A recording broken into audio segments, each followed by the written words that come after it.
Alright, so last time we made it so that we can collect some cherries. We even have a little system there that keeps track of them, which is pretty fancy.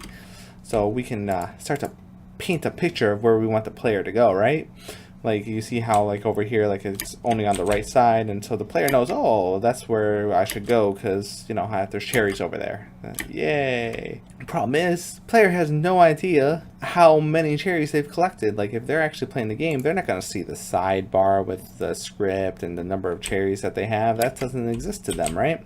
How do we go about doing that? Well, it's time to start talking about UI. Oh, you know what? First off, let's make this a little bit cleaner. We don't want to have them all just sitting there. So we're going to create an empty object. We're going to say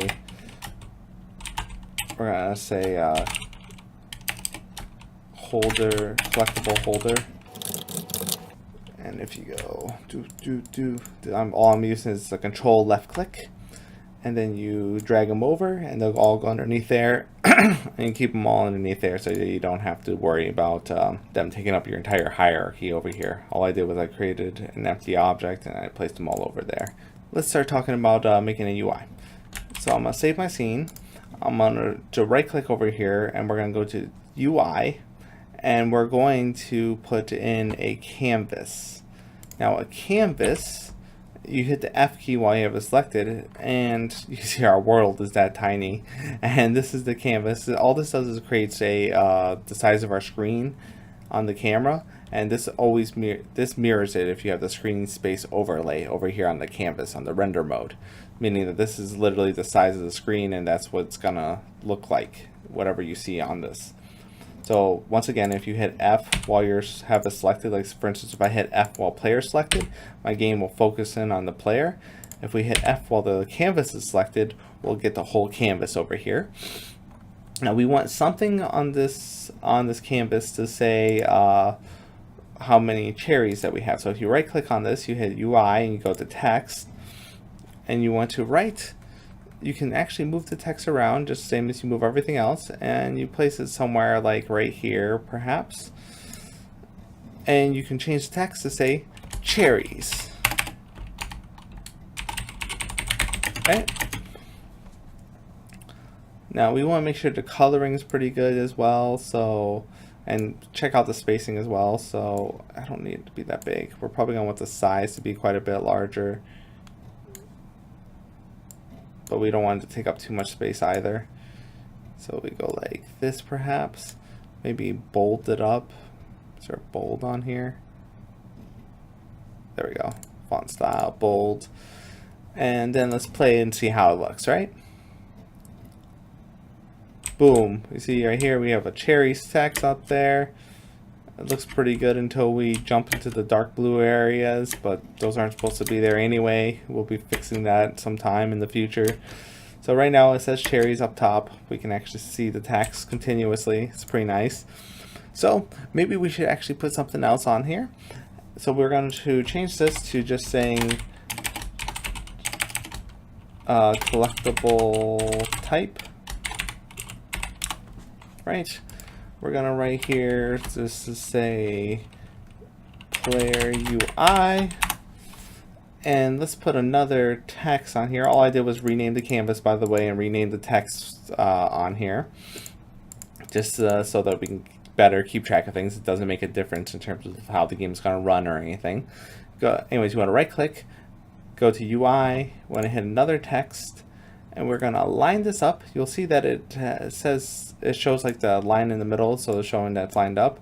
And then if I extend both the top and the bottom, we can get the same size. Now over here we have the font size of 28. We want it to be the same, and we probably want it to be bold as well, right? Now we're going to erase all the text inside of it because we don't want to say anything right now. And now we have ourselves a nice little text right there. You can space it out to where you want, and say for now we'll just do like a test number on there. So right now it just says 1. Let's see how it looks. Cherries 1, that looks about right to me. Maybe move it a little bit more to the left. I don't know what I just moved over. Control Z always fixes things. And maybe something more like maybe that spacing's a little bit better. So it's just like a minimal amount of space between there. Yeah, that's a little bit better. So for now, I'm going to erase that text. In order to do this, we're going to want to have a serialized field. We should probably make this a serialized field as well, because we're going to continue to use it after all. So we're going to go serialized field, private int, cherries equals 0, right? And then we're going to go serialized field, private, and now we want the text inside of Unity, right? We want this, you can see the component on, as soon as I open it up, on here, it's called the text. That's what the component's called. We'll actually call this collectible number. It's right there, right? This is what we want. We want this component right here. So as usual, if you go in here, you can make it that type, text, but nothing's coming up, right? Like if I click on this, why is it giving me that red line and everything like that, right? And it's because it can't find the namespace, the reference. Now, you actually have to have using Unity Engine .ui, right? If you do that, you get access to the text in here, right? That's what these things give us access to all these different things like rigid body, animator, collider. It's all coming from different ones of these using things up here. They're called namespaces. Okay, so Unity Engine.ui will give us access to text and all the other UI stuff as well. Now, if we go private text and we want to go cherry text or something along those lines, that will give us access to it inside of our inspector. We go to Unity over here and we look on the player and we should see the cherry text right there. We drag over the collectible number over there because that's what we want, and boom, we have the cherry text on there. So that literally took this component because it's intelligent enough to figure out that we want the actual text on there because it matches the script, and it's now on our script. We now have access to it inside of Visual Studio. Now, if we scroll down here, the place where we're actually having the collision stuff happening, where we're updating our cherries and stuff, is right here, right? So we're already updating our cherries inside of the actual character. All we have to do now is make it so the cherry text matches it.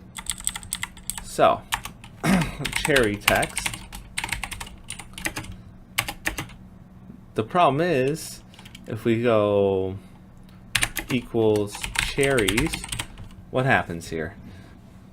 So there's multiple problems here. They're on both sides. The game goes, well, we can't convert a integer, which is what cherries is right now, to a text. Like that's two different things. So if you go and look over here inside of Unity, we look at collectible number. This is what we're trying to change right here. Inside the text component, we want to change what's inside text right here, right? Now this is only a small part of the whole text component. If you think about it, there's actually characters, paragraph, all this stuff is in there, and stuff that's hidden from like the inspector as well that we're not showing. So in order to touch upon the text itself, we want to go dot text. If you can tell, like, you could have made an educated guess about this, because in Unity it's a text component, and the text portion of that component is what we're trying to get, right? Now, if you hover over text over here, you can see that it's a string on it. So that's a string type, meaning that it's characters. It's not actual number. Well, I mean, they are numbers, but the numbers count as characters. They can't do math with it. So we still have the problem now that we have an integer, which is a number or something that we do math with, and we need to convert it to a string.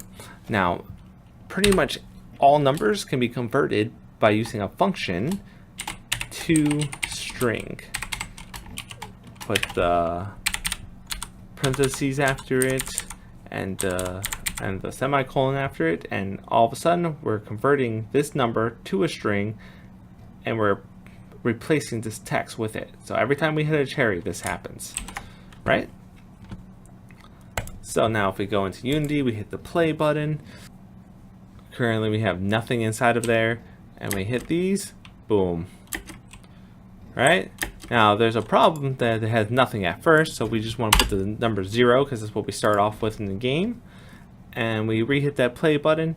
We have 0, 1, 2, 3, 4, 5, 6. Ta-da! Per usual, please hit the like button below. I hope that you really enjoyed the video. If you want to, you can also subscribe and hit that bell notification, get updated on whether or not I am actually making new videos and what's going on and all that. Please leave me comments, feedback, suggestions all below. I am really open. I want to learn and do more and make better videos. So thank you for hanging out with me. I hope you have the best day. Bye.